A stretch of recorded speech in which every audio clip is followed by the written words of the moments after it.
Assalamualaikum. My name is ALIEYA ZARA. Never apologize to show feeling.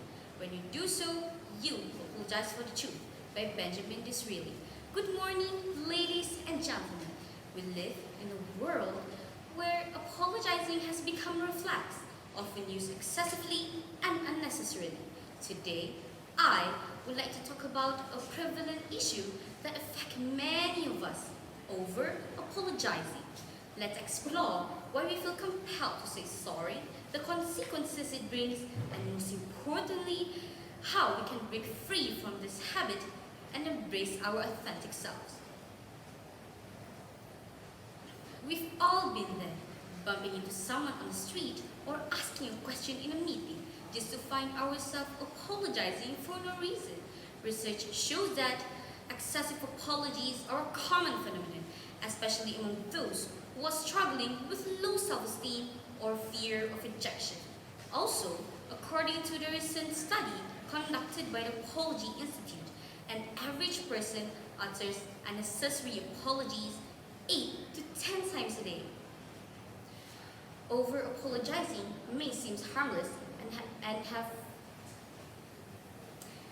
Over-apologizing may seem harmless and seems not to have any negative impact, but it can actually have significant consequences on our self-confidence, relationships, and even our professional lives.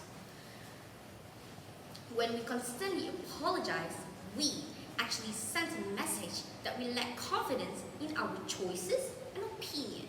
Moreover, over-apologizing destroys the value of genuine apologies when we truly make mistakes.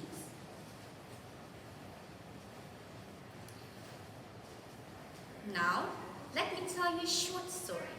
Once upon a time, there was a young woman named Emily. She was known among her friends as the Queen of Apologies. She would always apologize for every little thing, even when she wasn't at a fault.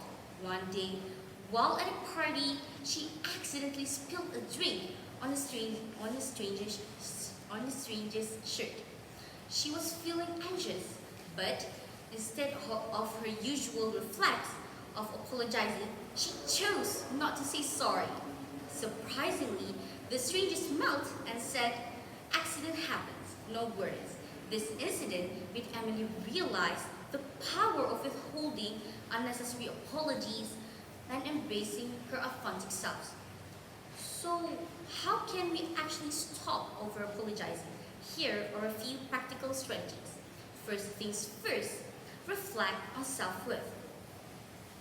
Recognize that you're entitled to take up space, express your opinions, and have needs without constantly apologizing for them. Embrace your worthiness.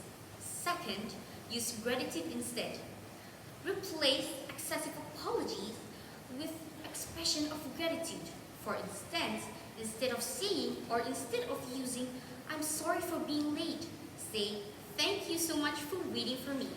Last but not least, pause and assess. Before apologizing, take a moment to consider if an apology is truly warranted and those where it's not. Now, let me entertain you with a joke. Why did the tomato turn red? Why? It's because the tomato saw the salad dressing. I bet most of you don't really understand the meaning of the joke. So, the moral of the story that I want to point out is that sometimes we apologize for things that are simply out of our control. And by embracing our authentic self, we can avoid unnecessary apologies and focus on what truly matters. In conclusion, over-apologizing has become a widespread habit that undermines our confidence and inhibits our ability to express our true selves. By recognizing the impact of excessive apologies and implementing the practical strategies to break free from this habit, we can reclaim our authenticity and confidently navigate our personal and professional lives. So, let us take a collective stand to stop over-apologizing and embrace our worthiness. Remember, be true to ourselves is far more powerful than any apology that could ever be. Thank you. That's all from me today.